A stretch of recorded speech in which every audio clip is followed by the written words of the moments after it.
bracket. Feel like they've got a good chance to make.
Corey Jewell, Torsten Homan, Siming Chen, the Chinese lady who's made such an impact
Got a little bit of angle.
Going to keep a little eye on that. Well, it didn't go well from there. Scratching from the break and with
Harsh word for you're talking about some of the best players in the world here. But Tyler Styer taking full advantage there of Justin Bergman scratching from the break. He's off and running now. Bergman still leads, but now it's reduced to 2-1. Thank you. Thanks, mate.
You've got to try and get the cue ball to slow down.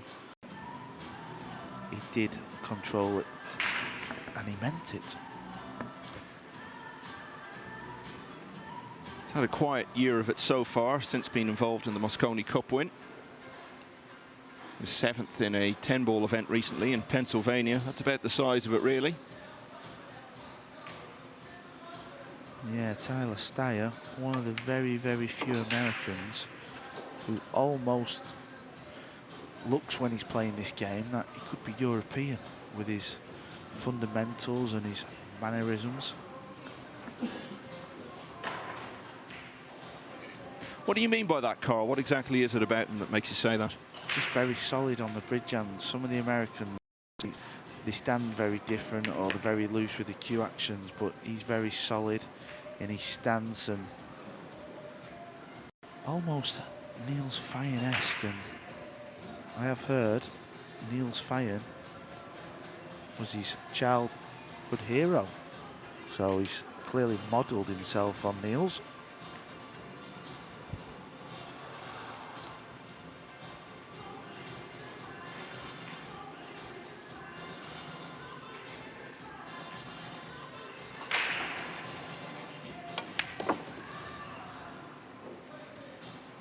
So from 2-0 down, and a nice opening jump shot, Tyler Styer can square this matchup.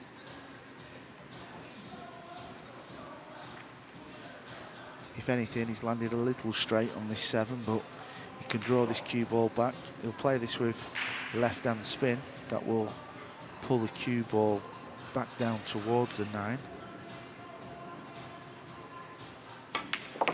There you see the cue ball spins down. So gave himself a little bit of work to do there positionally on the 7, but he's left himself a very routine 9.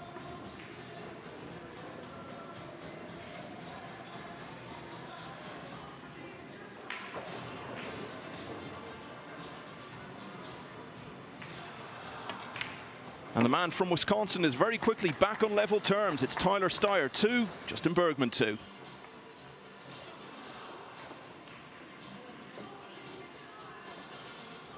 Naoyuki Oi 3-1 up against Alex Kazakis of Greece. And here you see Albin Ocean in a tight battle early on with Eric Hjorleifsen. 2-1. Dennis Orcullo 5-0 up now against Nick Malaj. And we saw Francisco Bustamante earlier. 3-2 now he leads Ronald Resley. So not having it all his own way there. Mika Immonen, past winner of the title. 2-1 up against Roman Heibler. That was a nice shot there from Eric. Getting cue ball in behind the 5. And Albin's going for his jump stick.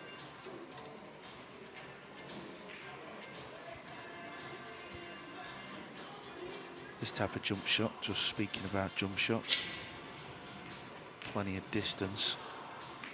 I'm not sure if he's going for the pot. Obviously this kind of angle doesn't help us. So in this instance, you kind of need that bit of luck, but he's played a jump bank. He will have played that because where the 4 ball is, sometimes you've got to attack them shots because it's so hard to get safe. So Albin Ocean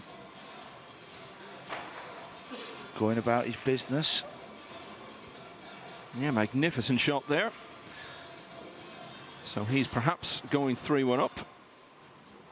You mentioned there Kazakis 3-1 down, Carl. Obviously some way to go in that match. If he was to go out at this relatively early stage, that would be a big disappointment to him given some of the results he's had recently. Yeah, I mean, that final a few weeks ago has got to be in the back of his mind. Push. And the winner of that title, David Alcade, he lost to Mitch Ellerman on day 1. Seems like a lifetime ago, but he's still going in losers round 5. He's due to play in this next batch of matches once one of these tables finishes, so he's still going.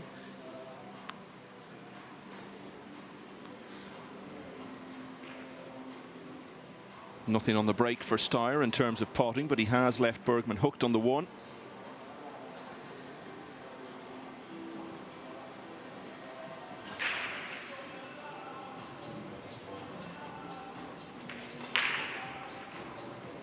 And where it's sitting, if he gets this wrong, he's going to be handing Styer a good chance. Well, he's just played the push out. Well, that is not a very good push out, it has to be said. The safety shot here, it looks really obvious. Just bump the 1 ball up past the 3 and put the cue ball in between the 4 and 9 in that kind of direction. When playing a push out, you've got to try and make it as hard as possible, but obviously not too hard because you can get the shot put back. That's the thing, it's about making that judgment. Sometimes it's about judging your own strengths versus the other player's strengths. Try to maybe leave a shot that you might fancy playing, but that you know your opponent won't necessarily like because of your different attributes and shots that you're good at.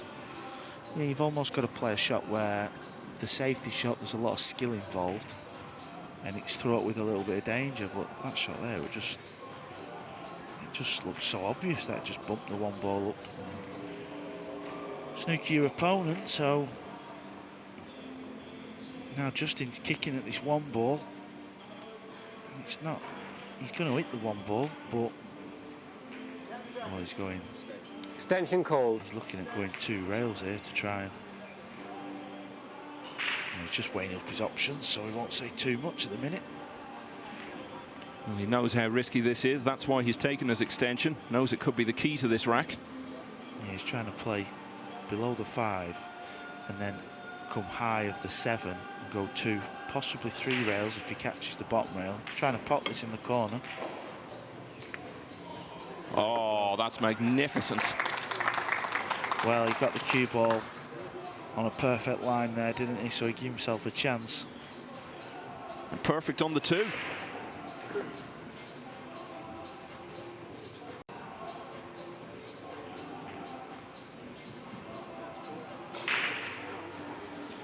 Bergman actually played one of the very first matches on this table back on the opening day against Paul Juarez. He beat him 11-5, but it was a really poor performance from him by his standards. Juarez could easily have pulled off an upset in that one.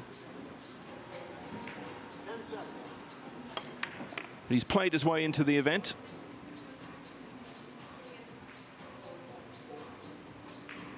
Gradually finding his game. Of course, early on, it's all about staying in it.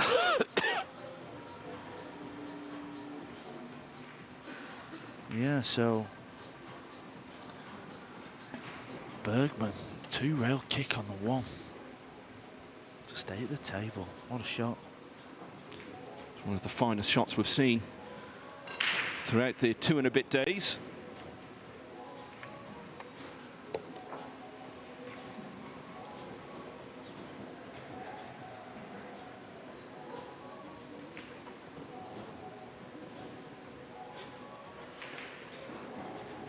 Kazakis has pulled one back on table 17. He now trails Noyuki Oi 3-2.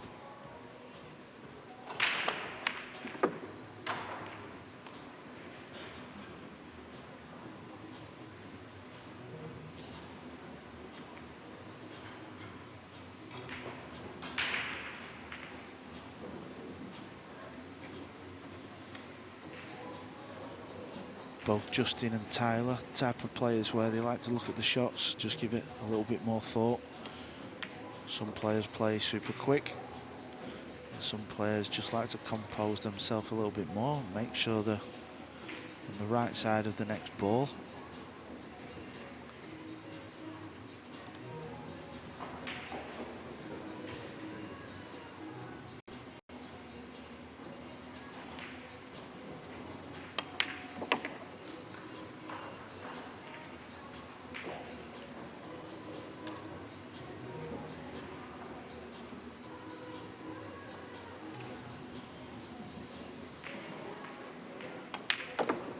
That shot he played on the 1, Carl, it was a hard job executing it, but even picking it out and having the imagination to find it in the first place was good enough. Yeah, obviously there's an element of luck in potting the 1 ball, but the skill comes on getting the cue ball down into that area and just making a good hit. On another day you might hit it full ball and not pot the 1, but he's always going to go close towards it, so it's good vision, and it's won him this rack. Yeah, the run out after that wasn't entirely straightforward, but he's dealt with it well, and Bergman regains the lead at 3-2.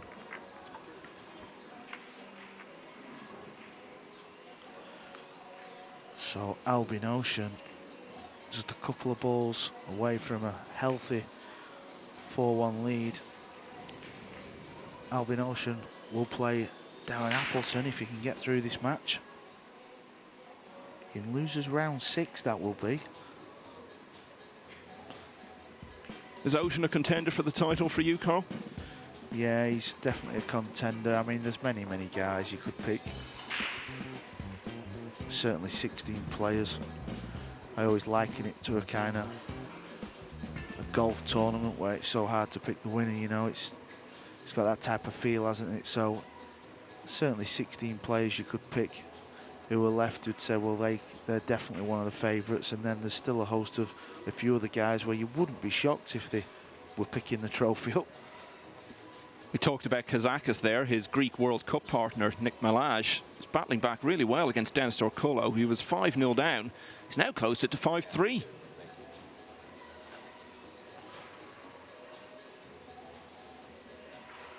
So here we get to look at the Bergman break again.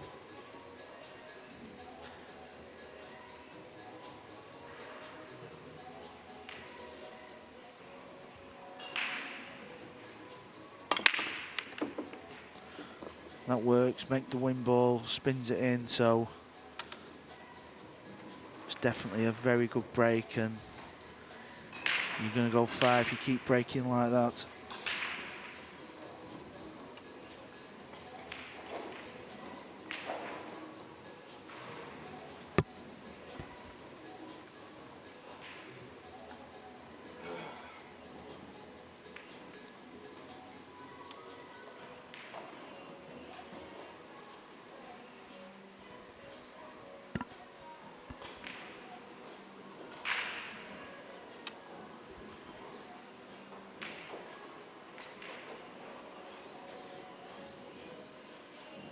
Just got to avoid the 4 ball here, that's what he's looking at. So he's going to try and draw this cue ball just below the 4, the pink 4 that is. Needs to bounce though, he's all right there, good shot.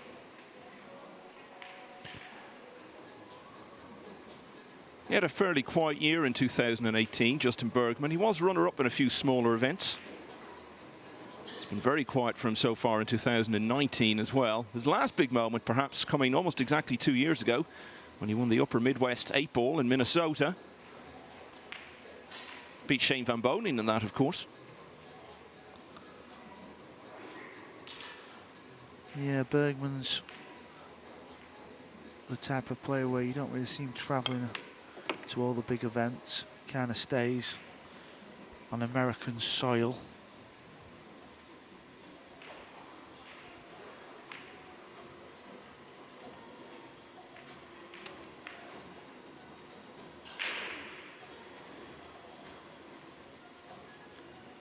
It was Chris Melling, who we mentioned earlier, who gave him his first defeat at the last US Open. Bergman had beaten Dennis Hatch, then lost to Melling, but came through 5 matches on the loser's side, some really close ones as well. 2 of them were hill-hill matches. But that long run through the loser's side was eventually ended by Chang Yung Lin, 11 racks to 6. But he knows how to negotiate his way through a few rounds on the loser's side. He showed that last time out.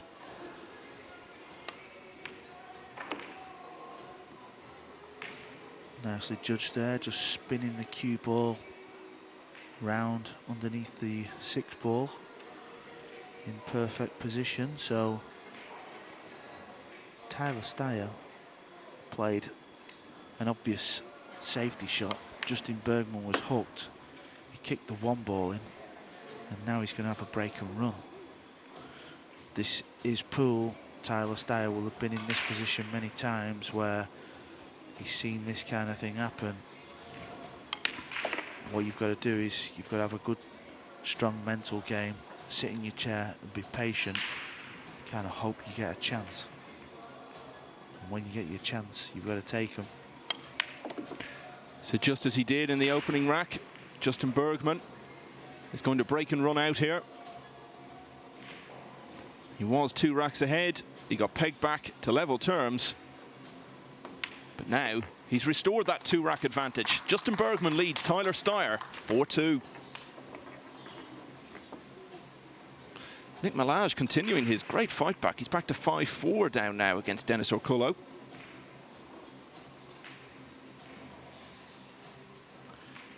Albin Ocean 4-1 up.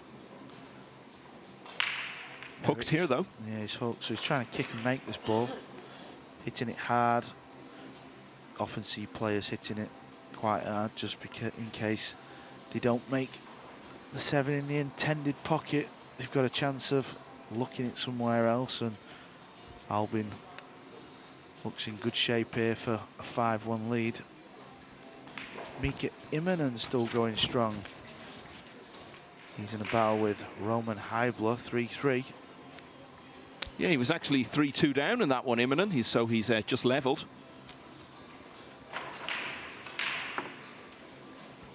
Him and certainly someone who knows his way around a US Open.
Well, look where that one's finished. This is a horrible spot.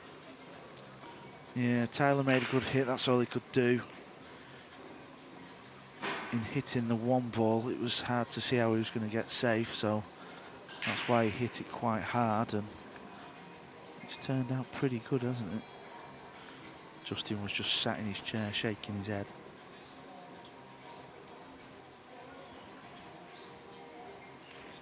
Attention call.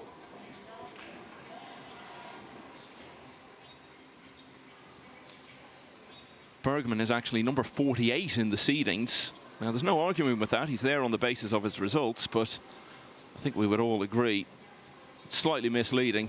A much more capable player than that would suggest.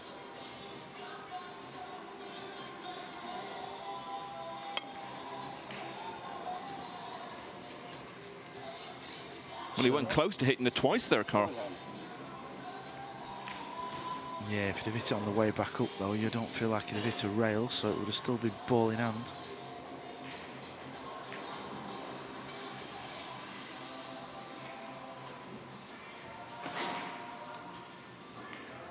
So Tyler with a bit of luck, gets ball in hand. I feel he deserves a little bit after that two-rail kick from Justin at 2-2, so he's going to get his chance to just get one behind.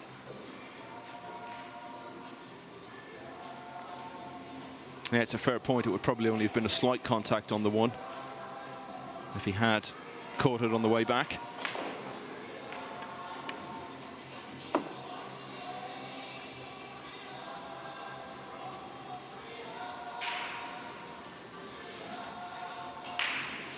Just to the right of my eye line, I can see the Bustamante-Nick Malai match, and Nick Malai is just about to tie that match up. He was 5-0 down. It's 5-5. Well, that's turning into the performance of the morning. Noyuki Oi isn't doing badly either, though. He's 5-3 up now against Alex Kazakis. Mika Immonen has got his nose in front against Roman Heibler at 4-3.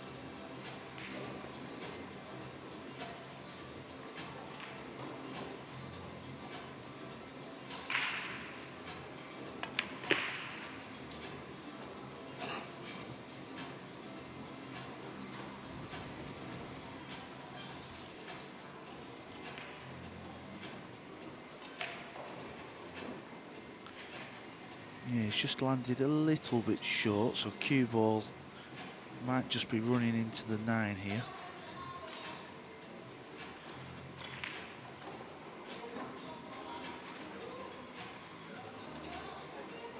Yeah, he was looking at drawing the cue ball back, so it's just landed in one of them sort of spots where you feel like the 9 ball's in your way on the natural path, so should be all right if you can just run this through, and even if he flicks the 9 ball, sometimes you can make the 9 ball.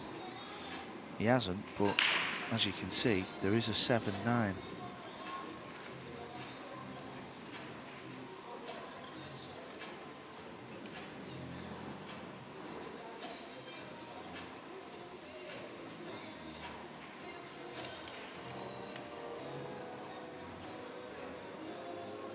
He hasn't actually played in that many events, or certainly gone deep in that many tournaments in his career so far.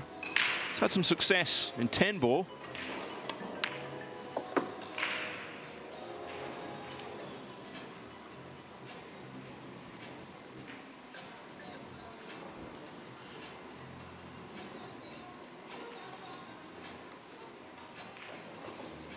His role in the Mosconi Cup, one of the remarkable stories in 9 ball in recent years.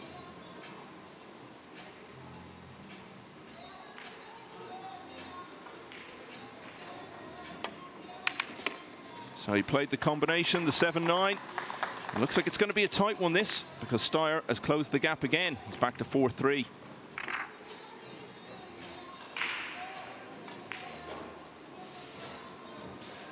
Albin Ocean continuing his progress. 6-1 up now against Eric Hjorleifsen. And Nick Malai is now 5-all, as you said. We can confirm that. You pointed out, Carl, he was on the brink of levelling from 5-0 down. Bustamante trailing 6-3 now to Ronald Redgley.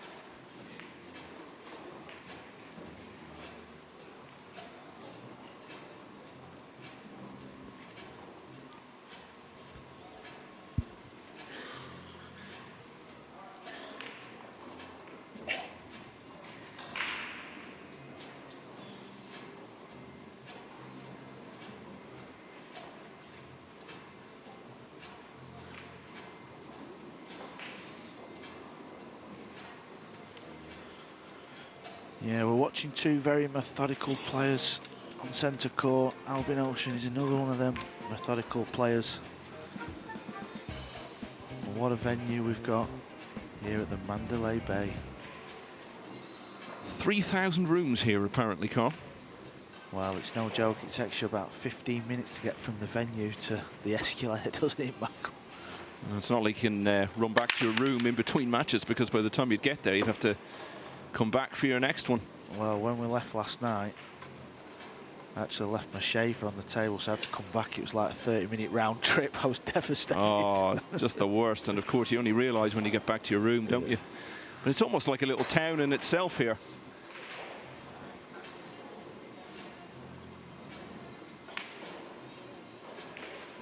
Wasn't that the shaver you had asked me to charge up for you? Yeah, it was. It's actually ran out of battery again, pal, but I've not brought it this time.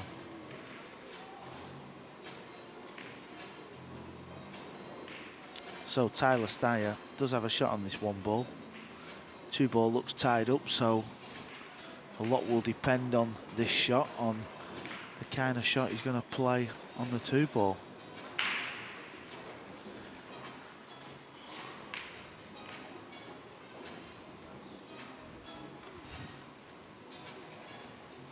I'm just wondering if he's going to try and get right in behind this. Oh, he's played a wonderful shot there to try and break it out. If he's not on this two ball, if he doesn't pass, at least he can get a really good safety shot. But it was a fantastic effort. Very tight as to whether or not there's a gap there past the 6 and the 7.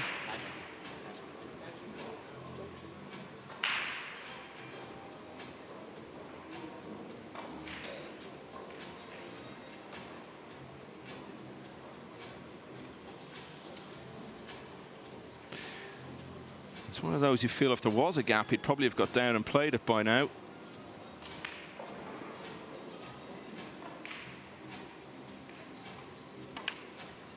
That's why he's gone for the safety. Yeah, Tyler was trying to get that cue ball right in between them two balls. But I think he's took the one real kick option away from Justin, so he's going to have to go two rails. Denis Orcolo has finally won a rack, so from 5-0 up, he went to 5-5, he's now 6-5 up, and he'll be breaking.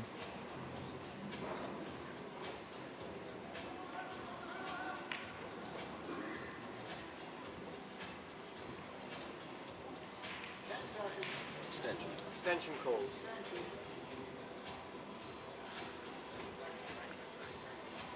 Well, no surprise to see the extension called here.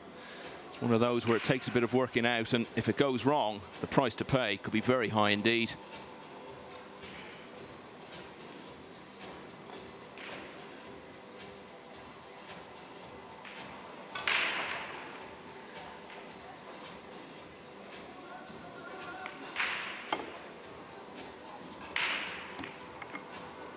Shot. Point.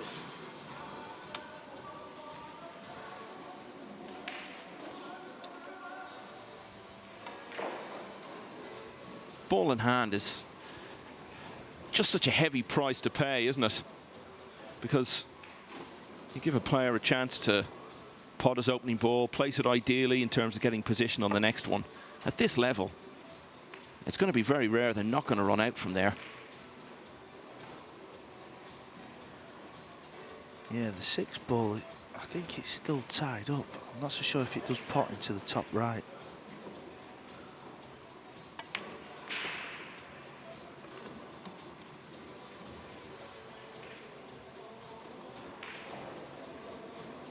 With that in mind, could he play rather to leave himself a 6-7 combination?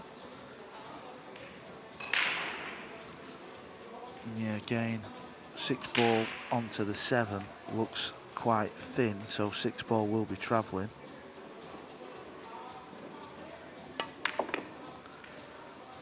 I don't believe he tried to break the balls out there. I think he was just playing for this 4 in the left centre. Well, he's got the angle here to split them.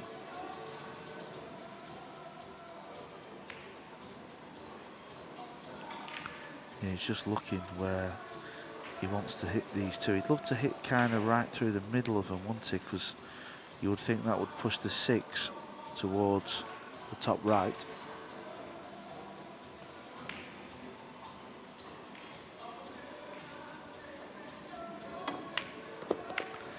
Hit it too full. So now he's going to have a little tester. Doesn't have to do too much positionally here with the 7 having just been nudged right over the pocket.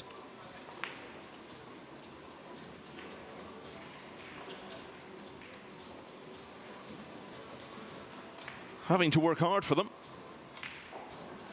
Yeah, as you said, just concentrate on potting this 6-ball. And he's slightly queuing down on this, so this makes this shot even harder. What a shot. Fires it in at pace. That was a nice shot there from Tyler. All about committing to the shot there, and now that he has, every chance he's going to level again.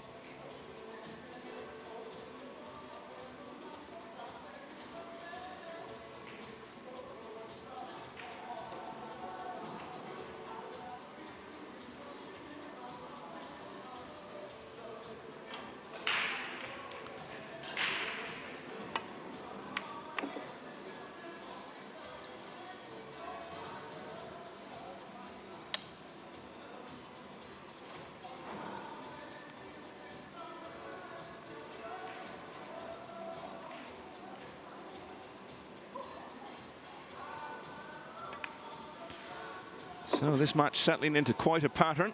Bergman won the first 2. Styer won the next 2. Bergman went 2 ahead again. But Styer, after a far from straightforward rack, has levelled again. Styer 4, Bergman 4. Just going to hold for 2 minutes. And the stream will continue in just a couple of minutes' time.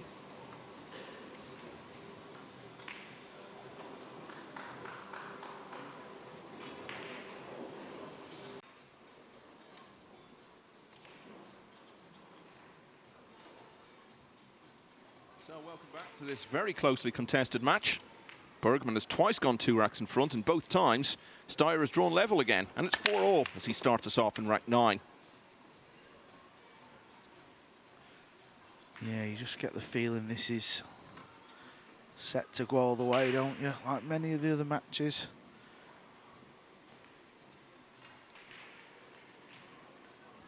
We're seeing more and more close contests as the tournament goes on, aren't we, Carl? On the first day, there were a lot of very one-sided encounters. Now, there were still some yesterday, but more and more as we're seeing closer matchups, really, in terms of ability between the players. We're seeing a lot more close finishes, and as you say, it looks like this is going to be another one. But no surprise that at all, really.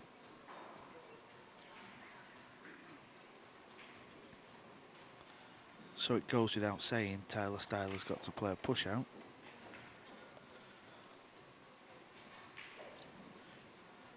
Now, for any newbies that are tuned in, who don't know the rules of 9-ball pool, Justin Bergman can play this shot, or he can pass it back to his opponent. I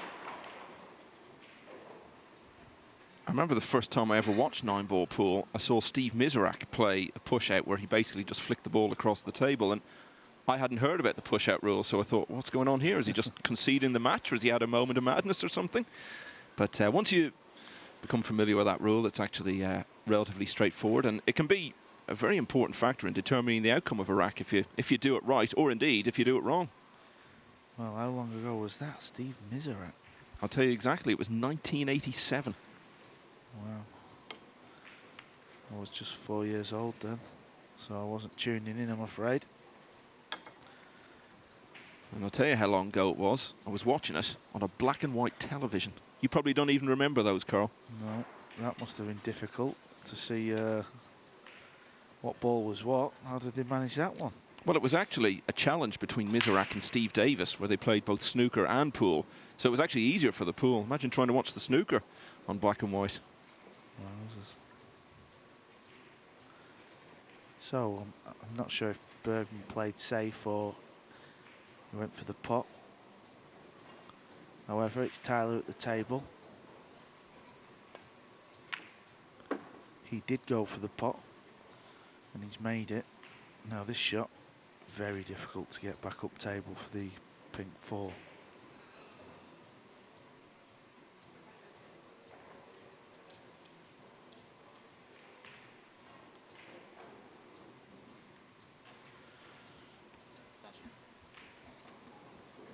Ronald Redgley is 3 racks away from claiming the scalp of the veteran Francisco Bustamante. He now leads 8-4.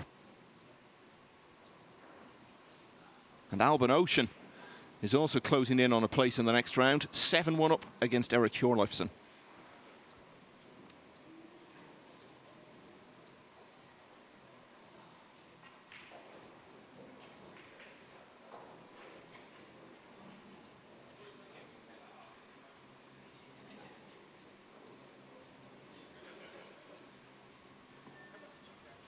Very tricky shot, this.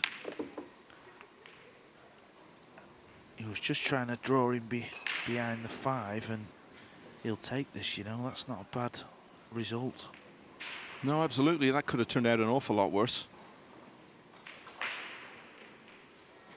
But again, work to do positionally.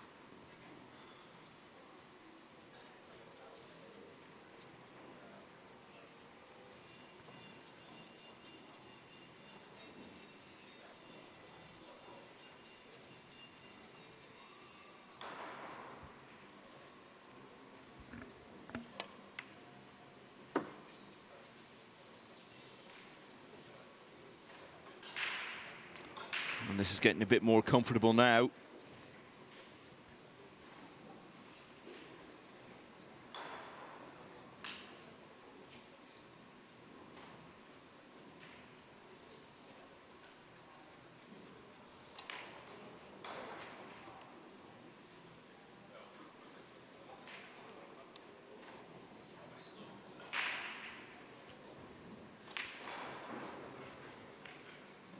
Just needs to make sure he lands on the correct side of the 6 ball, so he's just playing over to the right side of the table a bit more because of where the 7 is.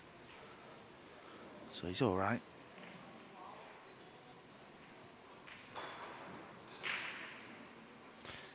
He takes his time, doesn't he, Carl? He works everything out, doesn't play the shot till he's absolutely ready and knows what he has in mind.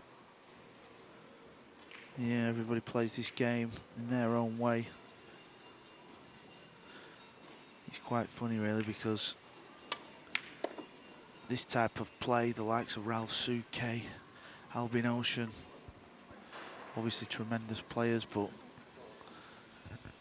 it's kind of like if you don't play fast, sort of, nobody really wants to watch you, do they?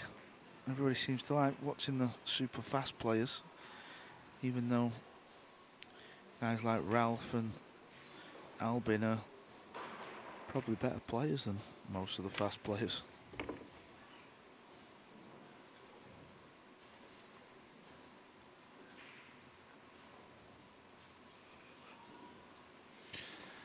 You wouldn't say he's made this easy for himself. He's just run out of ideal position a few times. The key thing is he's kept it going.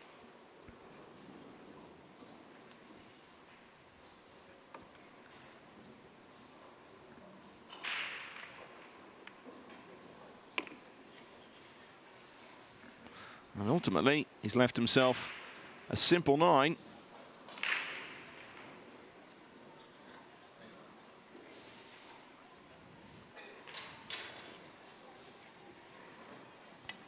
Three in a row for Tyler Styer, and having twice been 2 racks behind, he now leads for the first time in the match against Justin Bergman at 5 racks to 4.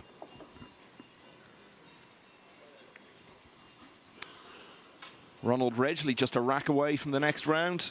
Francisco Bustamante on the brink of exiting as he trails Redgley 10-4. Nick Malloy is levelled again at 6-all against Dennis Orcullo. And a real battle going on between Alex Kazakis, the recent World Masters runner-up, and Noyuki Oi of Japan. Kazakis now leading 6 racks to 5.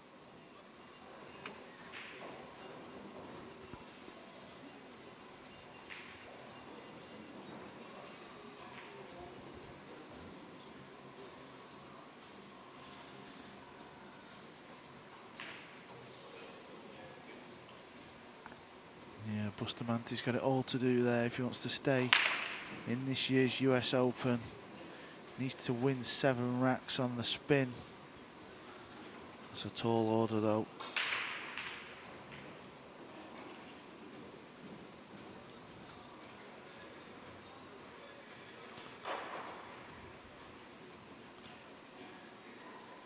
Well, Bergman looking more comfortable early on, but Styer, you just feel, is playing his way into this match. And most significantly, he's played his way into the lead at 5-4, and he's got the break in rack number 10.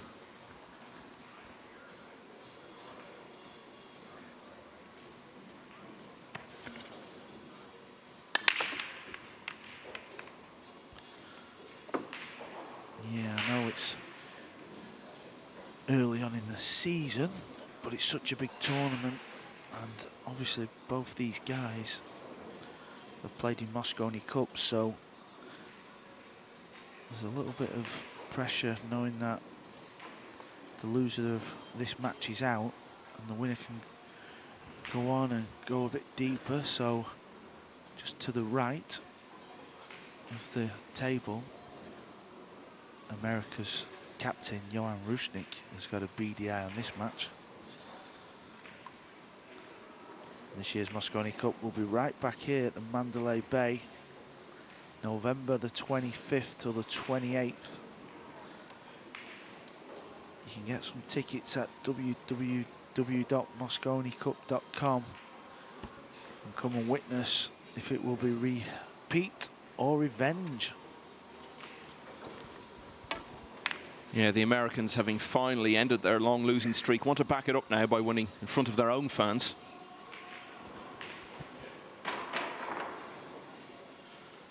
So Tyler tried to play the one ball off the two and pocket the one, but it's not happened, so it's not left a shot for Justin other than a save. But you would think Justin can get the cue ball down table in behind this red three.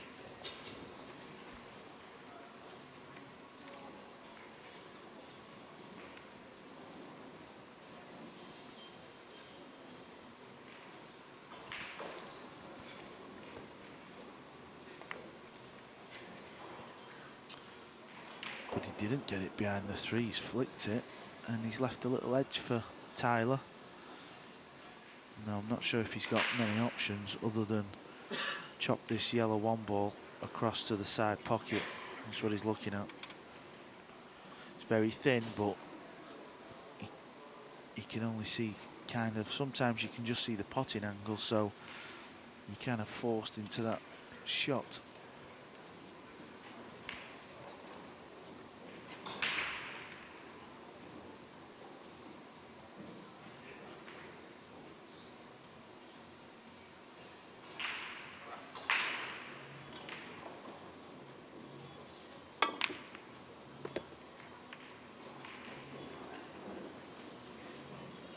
What a shot that is.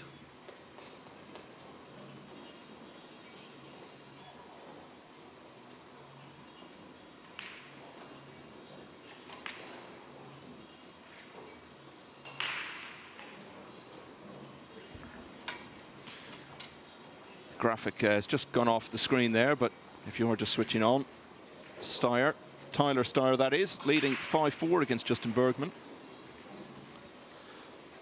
Yeah, and it was a poor shot from Bergman to leave Tyler a thin snip. Tyler would love to take advantage of this now, because it's a big punishment if you can do that to your opponent. That's a beautiful shot again, so Tyler's really coming with the shots now.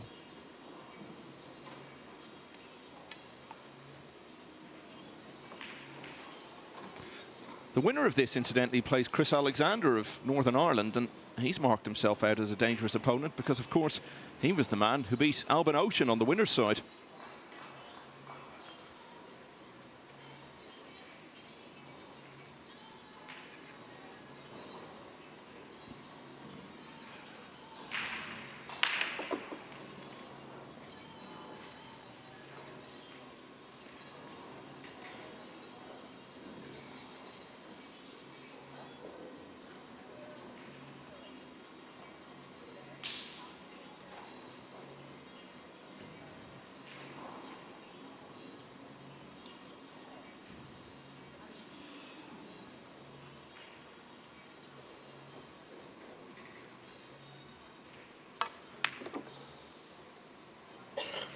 So a good couple of opening shots for Tyler Styer. has given himself this wonderful opportunity to go 2 racks in front for the first time.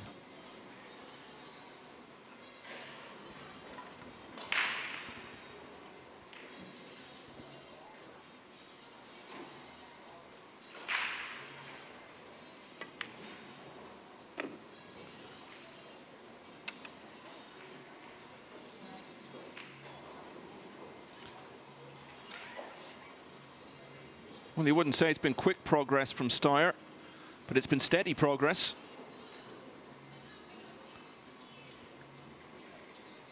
Having gone into the lead by winning the previous rack, now it looks like he's going to have some breathing space for the first time. Yeah, he's just landed a little straight on this, so he's going to have to leave himself near the rail, but it's not too difficult, is it? So you wouldn't expect him to miss this ball.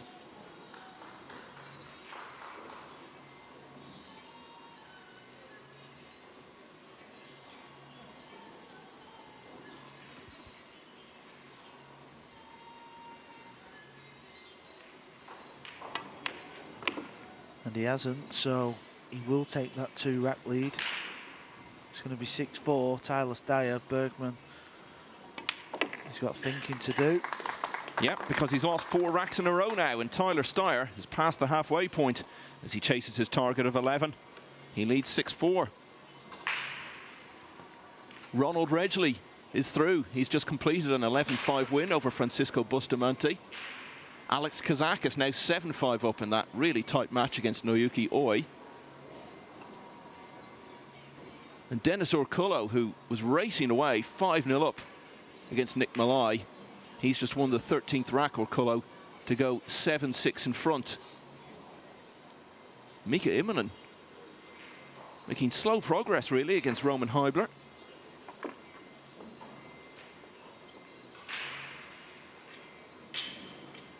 In fact, Heibler's now 5-4 in front in that one.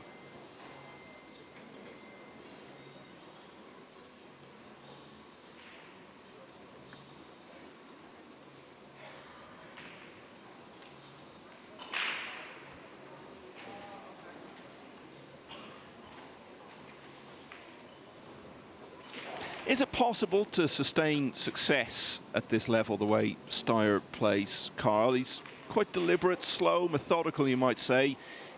Is he going to be at a disadvantage against the more fluent players? Or you know, a Chris Melling, that type of guy, but styles make fights, as they say in the boxing world. Yeah, and having those clashes of styles can always provide an interesting narrative to a match. And if he's on this 2 ball, this is very useful.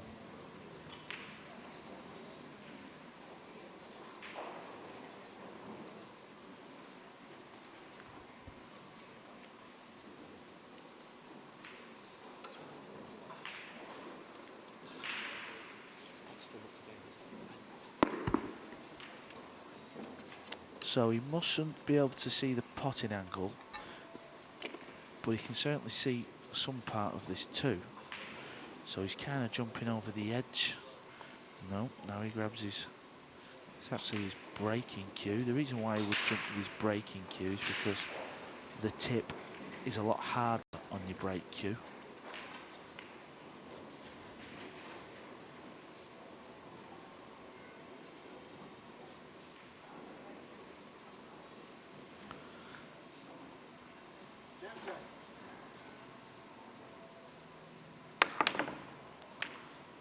He's missed the jump shot, so Bergman is back in this rack and he finds himself 2 behind with work to do to get level.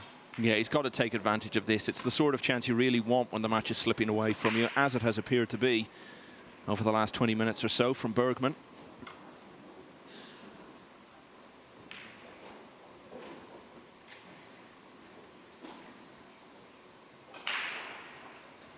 Now where the cue ball is, if he wants to get close to this 3, he's going to have to strike down on the cue ball. If he doesn't fancy that shot, he's going to be leaving the 3 ball long.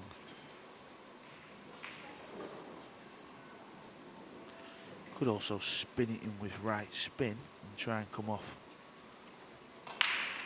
3 rails, but then you've got to judge the pace of that. So let's see what shot he decides to play.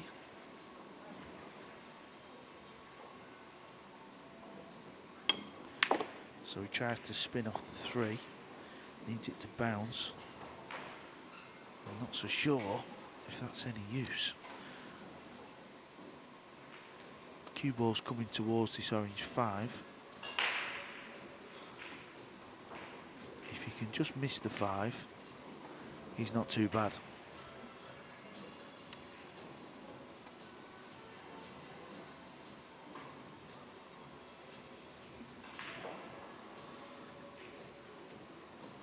Let's keep an eye on this cue ball. So he plays it with spin and it's forced the mistake. Well, that did look like a good chance when he came to the table, but it went wrong very quickly. And this could be a key moment in the match now, couldn't it, Carl? Because that was Bergman's chance to sort of stem the tide, and he's passed it up. Yeah, 100% Michael. Tyler Styer knows the importance now of these remaining few balls. He's still got a problem though. He's still got to try and get on this 4 ball. And again, he can't see the potting angle. Jump shot, not that difficult. Once again, you should be putting this ball at this level. The difficult part of this shot is getting the cue ball onto the 4 ball. So Bergman missed the 3. Quite fortunate to not leave an easier shot for Tyler, but it's a shot Tyler probably thought he wasn't going to get. Oh, he's played a lovely shot. That's all about landing the cue ball in a certain area, so the spin has gone by the time he gets to the 3 ball. Let's have a little look. Yeah, and then he can just find that natural angle to come back over for the 4. Big times now in this match. No one's had a 3-rack lead. And the psychological blow that Styer would strike by going 7-4 in front could be massive when Bergman knows. He did get his chance to close within 1.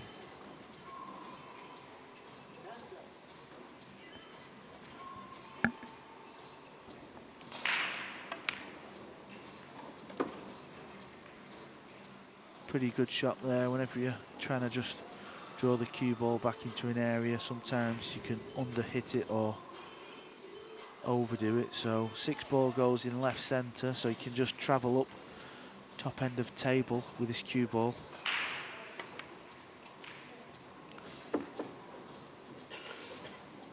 So this is looking good for Tyler now. Bergman's going to have a few little mental battles going on in his brain he's got to overcome after that mistake on the 3 ball. Well, this is clearly the most significant rack of the match so far, for the reason you just said, and also the fact that it certainly wasn't straightforward for Styer to run out from the position he was left by Bergman's error.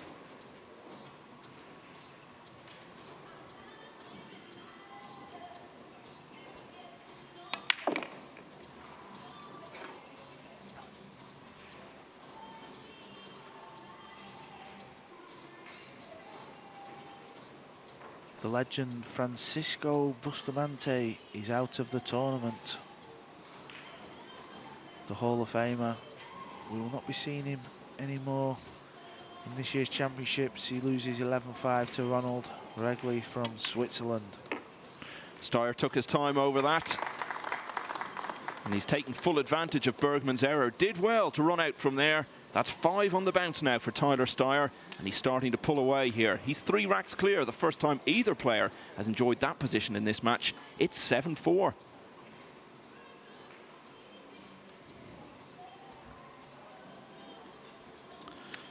Also, Albin Ocean still got a very, very healthy lead. He leads 9-3 over Eric Holliston from Canada. Roman Heibler, he's leading Mika Immonen 6-5, so that's a tight match there. the current World Pool Masters champion. He's getting his match underway. He's leading 3-1 in that match. That's David Al-Qaedi, of course, who beat Alex Kazakis in that dramatic finish in Gibraltar.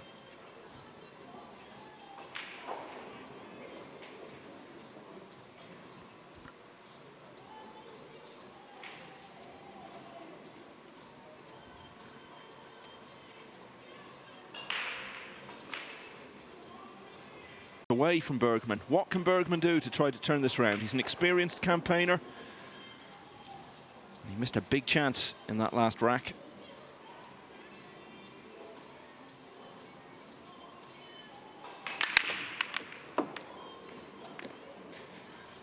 Well, well, well. What Straight off the break. Yeah, what a time for a golden break.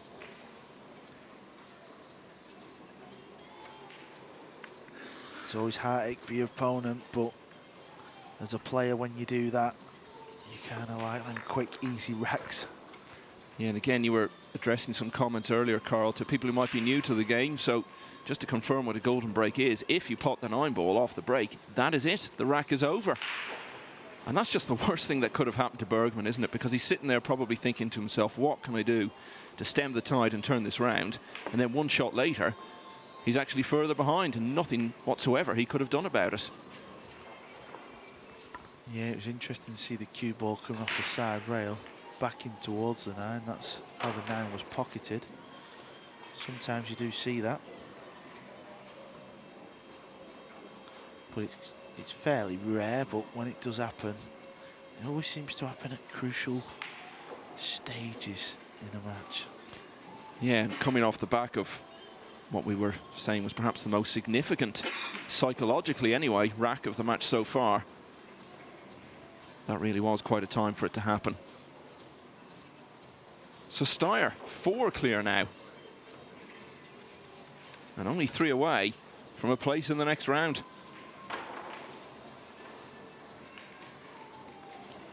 Yeah, so that missed opportunity for Bergman at 6-4 down when he missed that 3-ball has proving very, very costly, isn't it? He's getting severely punished. And Tyler's still at the table breaking, and he's made a ball. Where's the 2-ball going to end up? He's got a shot at this 2-ball. If he pots this 2-ball and gets on the 3, he's got a wonderful chance to get even further in front and really punish Bergman. So worrying times for Justin in this match. That's what it's like at this level, though, isn't it? Elementary mistakes are so rare. And when you make one, if you're against an opponent who knows how to capitalize on it, it can be extremely costly. It can be several racks before you get any sort of chance to rectify it.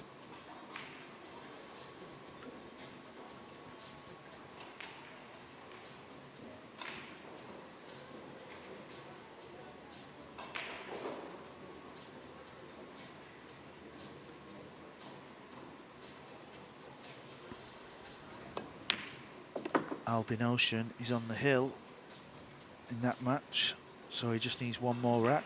So does Clint Catcher. He's 10-5 up over Mitch Ellerman. So Europeans going well in losers round 5. A lot to play for the Europeans as well, because they're all desperate to make that team in November. Yeah, and there aren't that many standout events in the course of the year, so you don't get that many really big opportunities to impress and show what you can do on the big stage under the great pressure.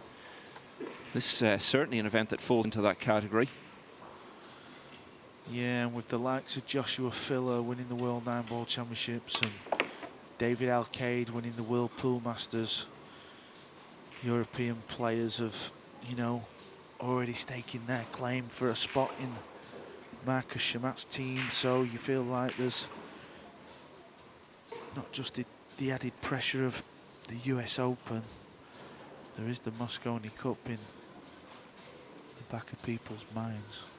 And small teams as well, isn't it, Carl? And you look at both sides, there are a number of players you would say are absolute locks to be on that Mosconi Cup side, so anyone who's trying to play their way in you've got a lot of players playing for very, very few places.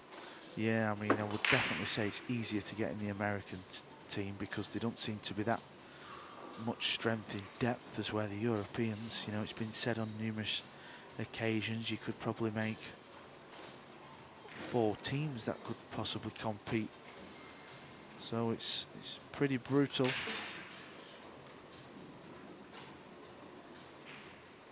Will Tyler Styer be in that team again this year? It's hard to see why not, to be fair. Well, he impressed on his debut, and he's impressing here. This is getting pretty close to crisis time for Bergman now. And it all goes back to that error he made a couple of racks ago. That was his chance to turn it round. He's been sitting down since. A golden break in the previous rack.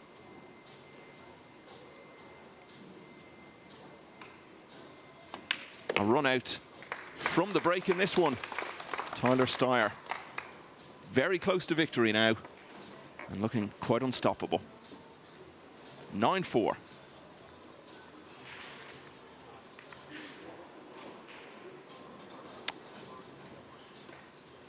Seven all between Dennis Orcullo and Nick Malai.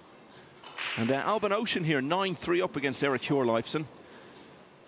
Should remind you once again, he was the man who ended Earl Strickland's involvement in this US Open. Alex Kazakis, 8-5 up against Noyuki Oi. He's really turned that around, actually, Kazakis, because Oi got off to the better start in that one. Marco Teucher, 8-3, he leads Marek Kudlik.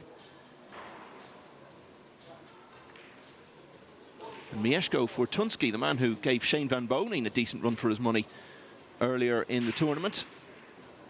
He's 3-2 up against Konrad Piekarski. Ralph Suke, long-established veteran of the game, man whose style you were comparing to Tyler Styer a few minutes ago, Carl. He leads Sean Wilkie 2-0. David O'Cady 3-1 up against Lee Hoevagen.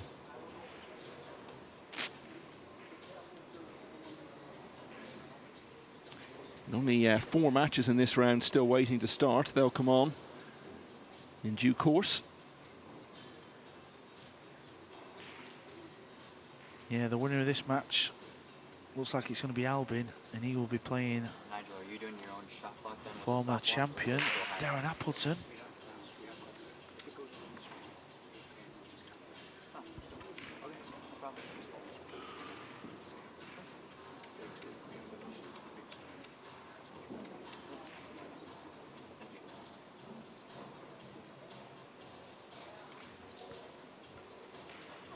So yeah, the graphic has been corrected there. Ocean is on the hill, and just as soon as he finishes that off, we'll let you know. Eklund Kachi also on the hill against Mitch Ellerman, and just as I say that, in fact, he's moved from the hill into the next round. 11-5 for Kachi.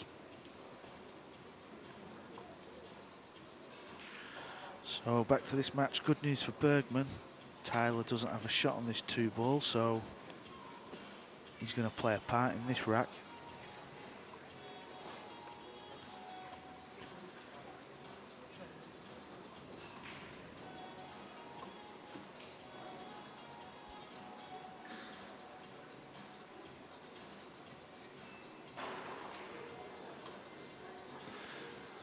So it looks as though Bergman is going to at least get the chance of some sort to come back to the table and try to intervene in Steyer's progress here.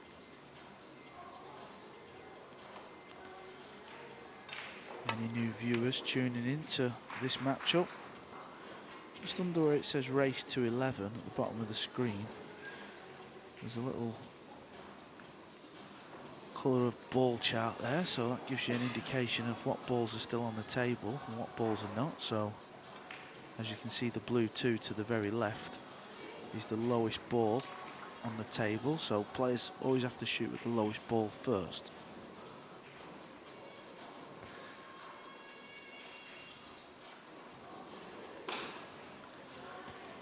Alban Ocean is through. He's completed that 11-4 win over Eric Hjorleifsen.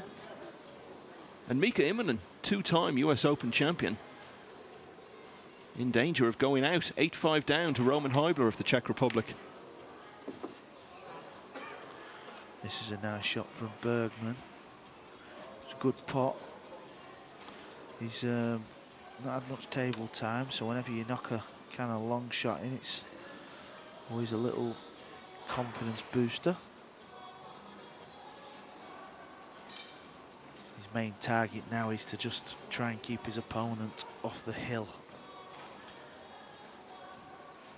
You always feel like there's a glimmer of hope if you can keep your opponent off the hill, but had to load that ball up with spin, and he's not on this 4, so is he going to show discipline and play a good safe,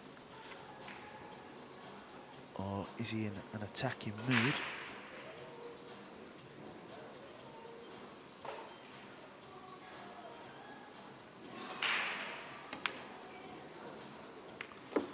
Plays the bank. Unfortunately, it's the 8 with the cue ball.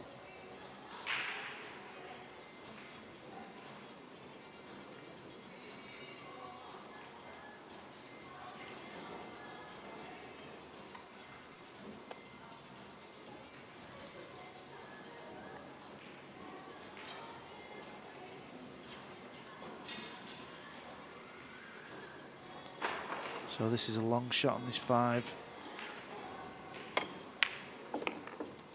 Made it well though, and got position, so still going is just in. All you can do is keep grinding, try and make something happen, and you just never know.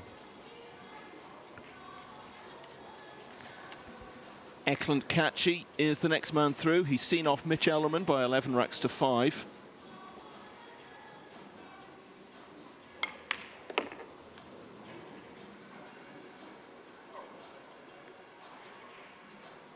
Well, Bergman needed this, didn't he? It was all slipping away from him. The miss a few racks ago had threatened to be the decisive factor. Looked as though there might not be much he could do to stop Styer getting through from there. But he's got his chance here. Bergman has taken it. He's still fighting, but he's still behind. It's now 9-5.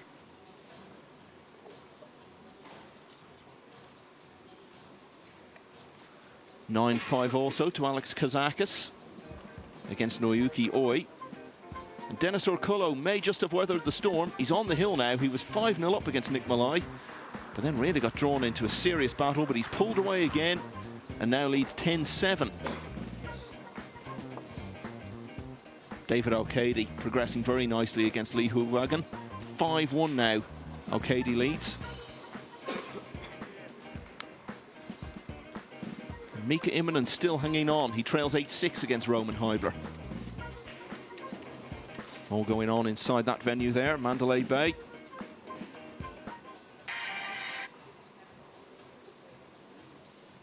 Where Justin Bergman, trailing 9-5, starts us off in rack 15. As you can notice there, it's all gone a bit quieter now, fewer tables in action. So many players been eliminated at this stage. And as of tomorrow, we'll be down to just a single table in a different arena within the same venue.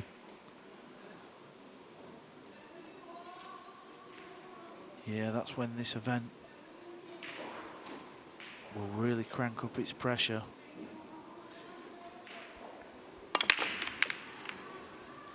So the Bergman break has not worked. Too thin on the 1 ball. And that was just the moment when he did not need a dry break. He had given himself a bit of a foothold, needed to try to press on from there. Yeah, whenever you hit that 1 ball too thin and cue ball comes low on this side rail, you're not going to be very successful.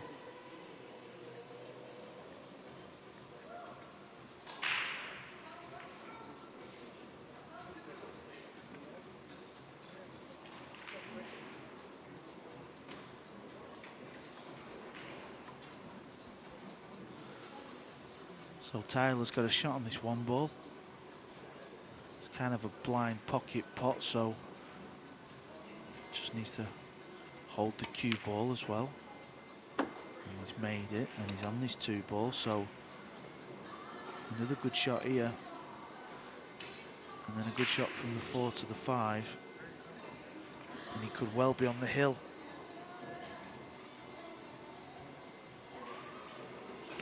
Just going back to Alban Ocean and his win, that sets up a match that you flagged up earlier, Carl, as a potential clash in the next round. He plays Darren Appleton. That's one to look forward to. Yeah, this losers, or left side of the draw as we like to call it, he's going to throw up some juicy matches all day long here on day 3, on Judgment Day. Marco Teucher is on the hill, 10-3 against Marek Kudlik.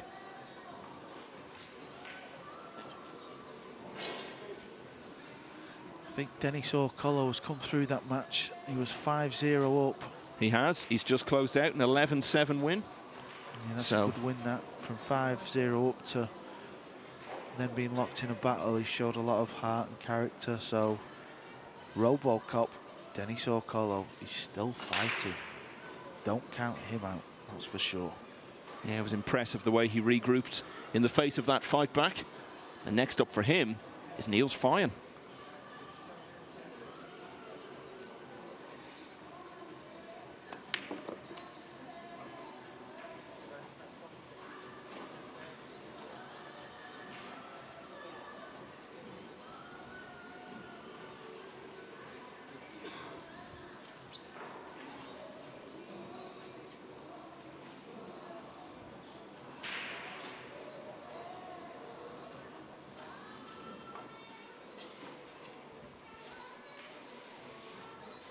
Well, as Bergman sits there, he can't say he hasn't had his opportunities in this match.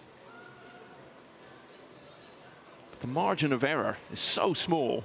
Your mistakes tend to be magnified, punished to the maximum. And Styer has been so effective at doing that.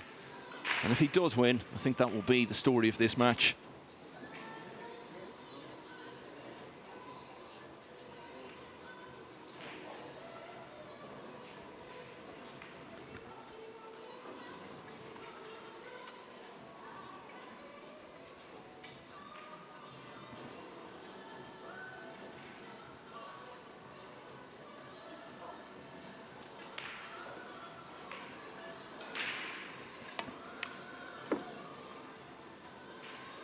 Yeah, this is a nice shot, just making sure he comes out anywhere in the middle of the table to give him a shot at this 6 ball. So you have to fear the worst for Justin Bergman.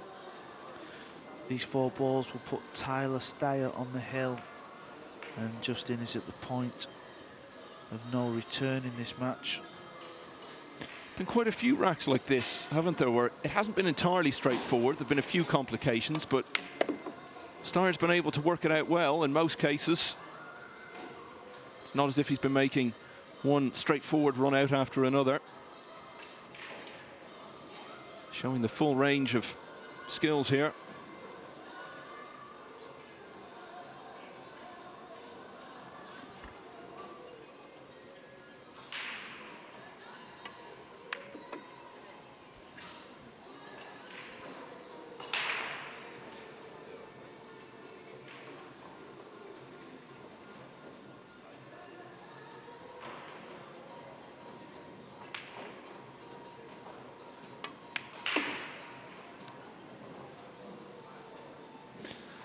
And those skills have taken him to the hill. Tyler Styer, who was 4-2 down in this match, has completely turned it round. He now leads Justin Bergman by 10 racks to 5, and he's 1 away from a place in the next round. It's a miracle.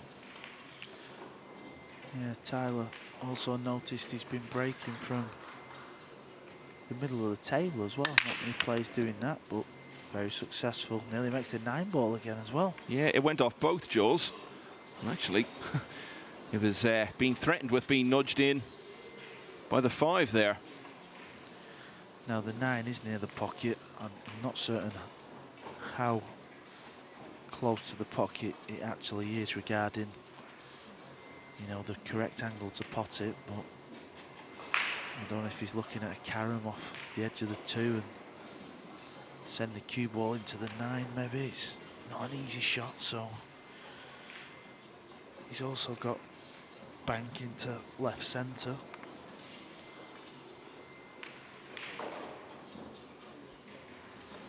As well as a safety shot, so all depends on how he's feeling. Can he play the carom and the bank? There's a two-way as well. Well, he's played bank to left centre.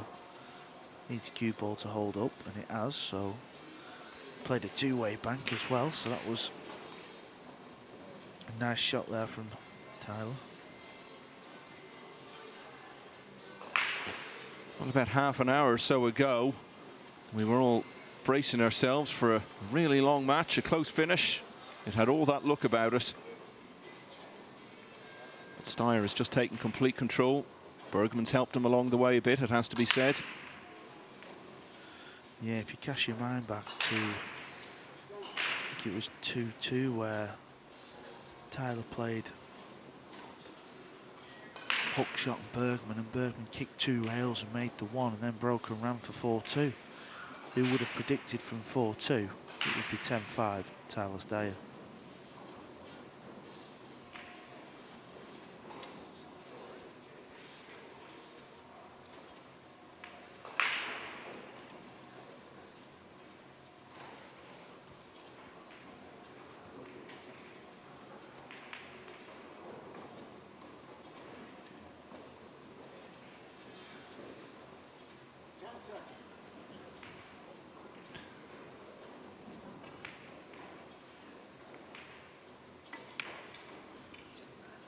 So he's decided to not even take the pot on. Can Bergman get through the gap of these 2 balls?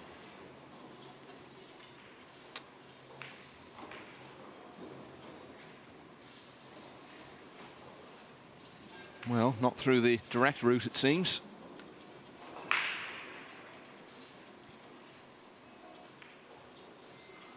And this really is the last chance saloon for him now. He's on the loser's side of the draw. His opponent's on the hill. And he's right under pressure in this rack. One more mistake could very well be his last.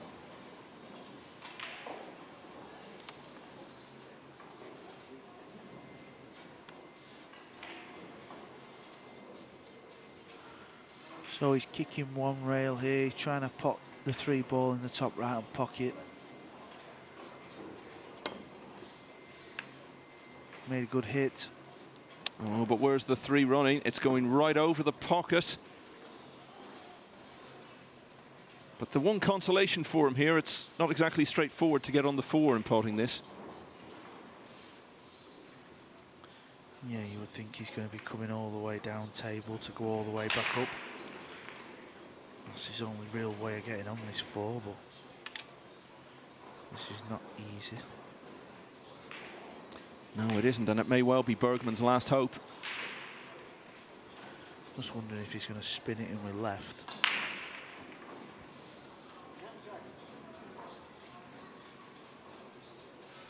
No, he's aiming low. So he's coming this way and trying to find the gap, but it's going near the 5.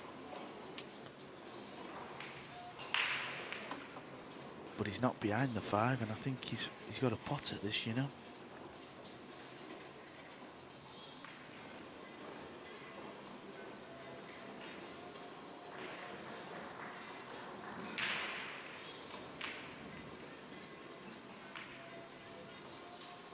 Well, if he does and he gets it, that brings the 7 into play as well.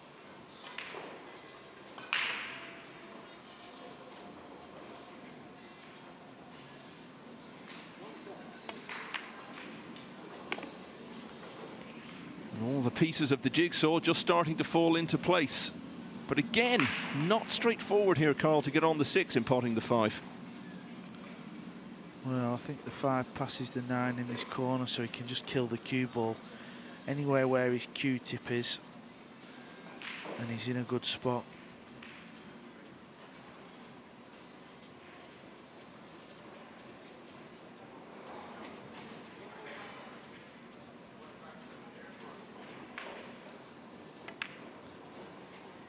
It's all about this shot now. Judging the pace off 2 rails anywhere in the centre of the table. And this match is over. Yeah, that was the thing. There was no difficulty really getting on the 6, but it was just in terms of leaving himself well placed for then getting on the 7 off it. So you have to feel now, if this shot goes right, this match is at its conclusion.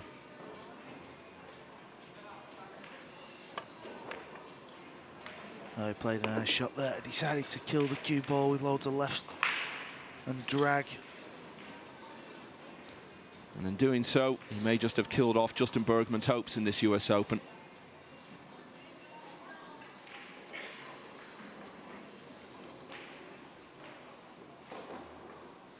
It's a good win for Styer. Bergman, not one of the top seeds, but an experienced and accomplished opponent. 3-time Mosconi Cup player.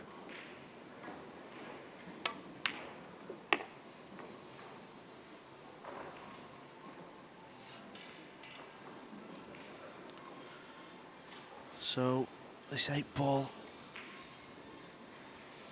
and a simple 9 puts Tyler into the next round in the left side of the draw.